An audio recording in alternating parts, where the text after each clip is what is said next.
Welcome everyone, and thank you for joining us in conversation at the W Suite table in celebration of International Women's Day. If we are not united amongst ourselves, we jeopardize our individual road to success. And in so doing, we deny a seat at the table for others. So we need to be more proactive.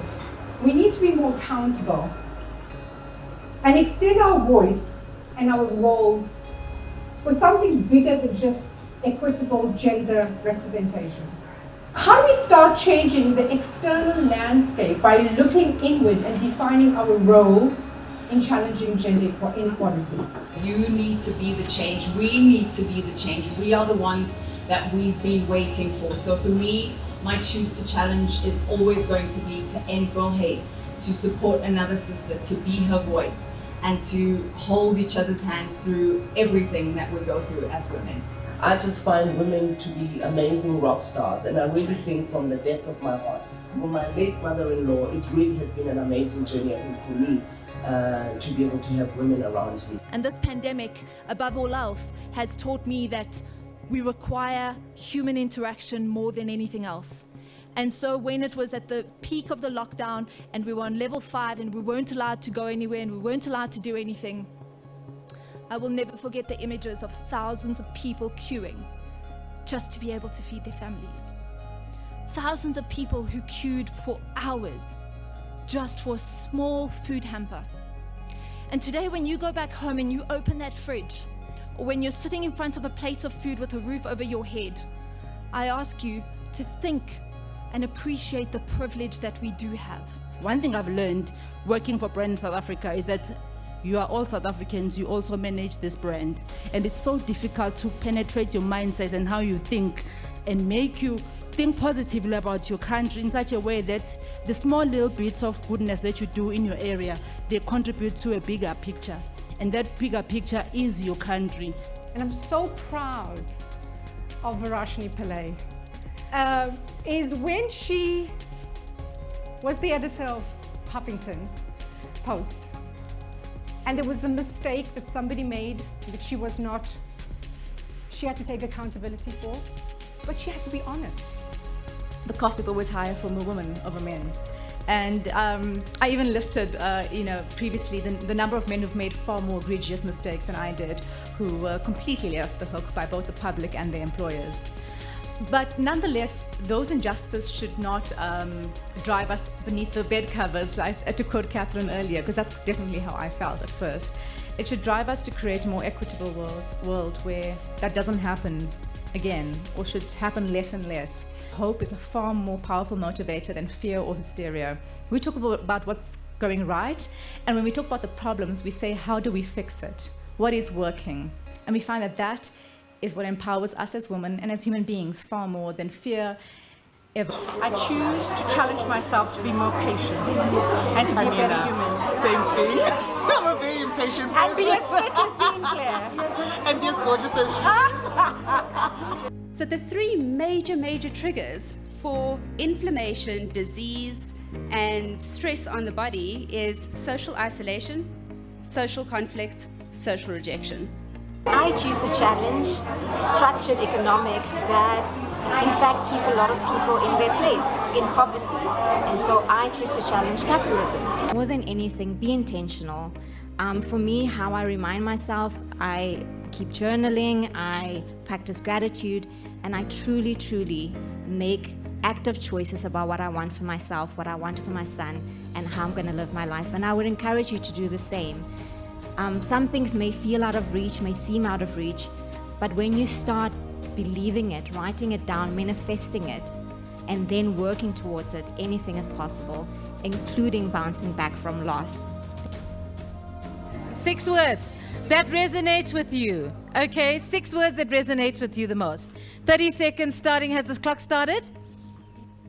I would like to see the 6 things that you've chosen.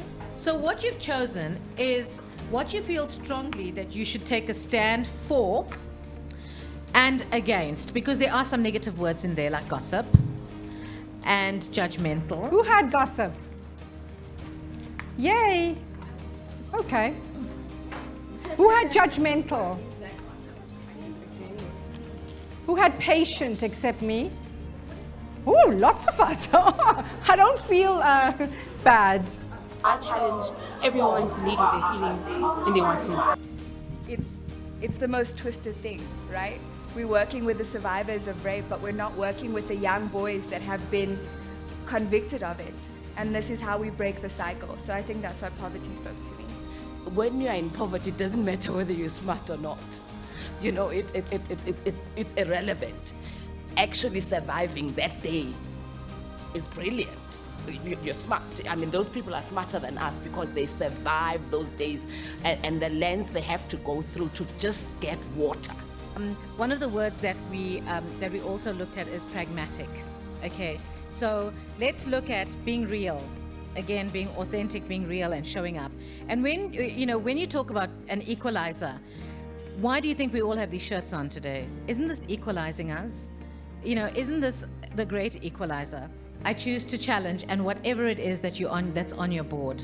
And even if you have to take a photo of that now, so that you don't get confused with the other cards when you get back home, but please just do that. I challenge all the ladies out there to stop living in fear and go out and make your dreams come true. We all have judgment, whether it's our sexuality, whether it's our bigotry, racism. People are just always judging us. And I'm going to call upon 3 people that are going to talk about judgment. So it's the misconceptions of judging and then putting people in a box. So we looked at Katie, and Katie must hang out with, Indian people. And she did the complete opposite. Not that she didn't, hang out with the Indian people, but she was just this, she had there was no racial divides. Like she went where her heart led her. And the judgment thing for me really came to the fore, and I had to remember the mistakes that I had made and try and understand why people were judging me. Was when it's like I was enforced. When I became station manager for Metro FM, and there was more negativity in the media than positivity. And it's in me going back to my experiences and saying, actually everybody has a right to their opinion, and mine is not to listen to it, and rather to look at those negatives and turn them into positives for myself.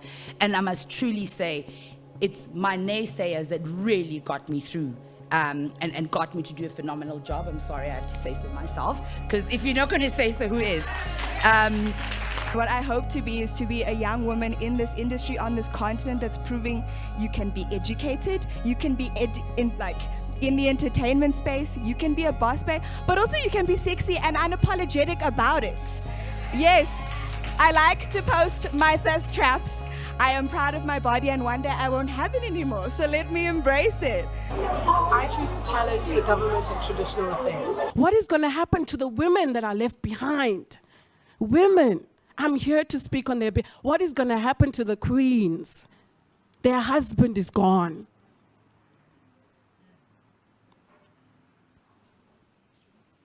My cry is for the women.